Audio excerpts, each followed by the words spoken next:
Hello, xin chào các bạn đã quay trở lại với review 5 phút. Ở cuối tập trước, nhờ có sự cứu viện kịp thời của Hạo Thiên Tông, trận chiến Sa Lăng Quan mặc dù đã kết thúc, nhưng đây dường như mới chỉ là mở đầu cho sự bùng nổ sau đó.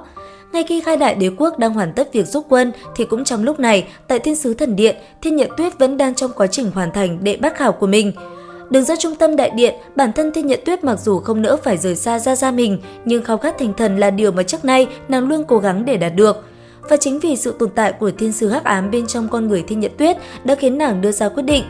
Đôi mắt Thiên Nhật Tuyết bỗng trở nên lạnh lùng, ngay tại thời khắc không gian xung quanh nàng được bao phủ bởi quang mang màu tím, thiên sứ thanh kiếm trong tay đã phát động. Một chiêu mà nàng vừa mới kích sát ra chính là đâm vào thân thể Thiên Đạo Lưu đang ở trước mặt, máu tươi lập tức từ trên người ông không ngừng chảy ra. Lúc này thì Thiên Nhật Tuyết như bừng tỉnh, khóe mắt nàng nhoẻn đi, chứng kiến người mình yêu thương nhất vì mình mà bỏ mạng, sự hối hận trong lòng đã dâng lên đến đỉnh điểm. Tuy nhiên, đối với sự lựa chọn này của cháu gái mình, Thiên Đạo Lưu vô cùng hài lòng. Trước khi nhắm mắt xuôi tay, ông không quên nói cho nàng biết, là người thủ hộ cho Thiên Sứ Thần, sự tồn tại của ông chính là chờ đợi ngày này tới. Phải biết rằng, ông đã chờ đợi suốt hơn 100 năm qua. Nói rồi, toàn thân vô lực ngã xuống. Thiên Nhật Tuyết thấy vậy, liền đuổi theo Gia mình, toàn thân lao xuống khoảng không giữa hải vân, rồi cứ thế biến mất cùng Thiên Đạo Lưu. Trong khi đó, tại quân doanh của Thiên Đấu Đế Quốc, đại sư trong phòng nghỉ ngơi vừa mới tỉnh dậy thì giật mình phát hiện Khiếu Thiên Đấu La và Hạo Thiên Miện Hạ đã ở trước mặt. Trải qua tình thế thập tử nhất sinh, nếu không phải được cứu chữa kịp thời thì e rằng ông đã bị một kích kia của Quang Linh Đấu La làm cho mất mạng. Đại sư gượng dậy, cố nén thân thể còn đang đau nhức kia, khẽ cúi đầu hành lễ. Thế vậy, Đường Khiếu vội lại gần đỡ Ngọc Tiểu Cương ngồi dậy. Giọng nói trầm ấm của ông vang lên, đại sư vì Đường Tam trong suốt những năm qua đã khổ tâm nhiều rồi. Sau này, người cũng đừng gọi chúng ta là Đấu La gì đó nữa, không có ngươi thì sẽ không có Tiểu Tam hôm nay. Sau này, ngươi chính là huynh đệ của chúng ta. Tông chủ của Hạo Thiên Tông đã nói như thế, Ngọc Tiểu Cương lúc này còn có gì để khách sáo đây? Ông khẽ mỉm cười đáp lại, ta chỉ có thể cung kính không bằng tuân mệnh vậy. Ngồi nói chuyện một lúc, Đường Hạo và Đường Khiếu cũng rời đi, thế nhưng lại nghe được tin Đường Tam sắp đi đến Hải Thần Đảo để hoàn thành quá trình truyền thừa, Đường Hạo vô cùng lo lắng.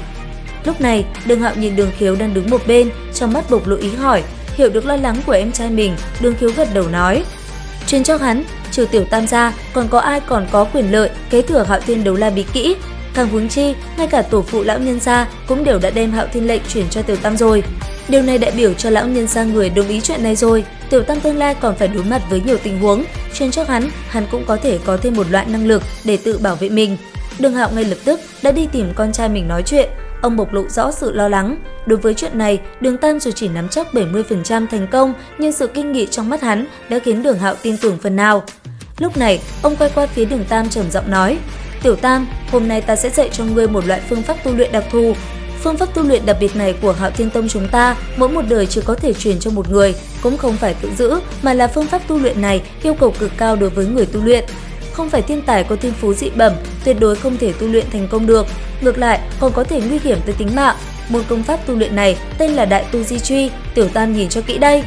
Đại Tu Di Truy trên lý thuyết chính là đem tất cả hồn hoàn tự thân ngưng luyện thành một thể, toàn bộ dốc vào bên trong Hạo Thiên Truy, hóa thành lực lượng và lực công kích thuần túy nhất, đem lực lượng bản thân tăng lên gấp nhiều lần, mạnh mẽ xông phá tất cả mọi trói buộc, phát huy ra thực lực cường đại vượt qua hồn lực bản thân. Chẳng qua chỉ là môn kỹ năng này tổn thương đối với bản thân cũng cực lớn, nếu như không phải tới thời khắc nguy hiểm, nhất thiết không thể kinh suất sử dụng."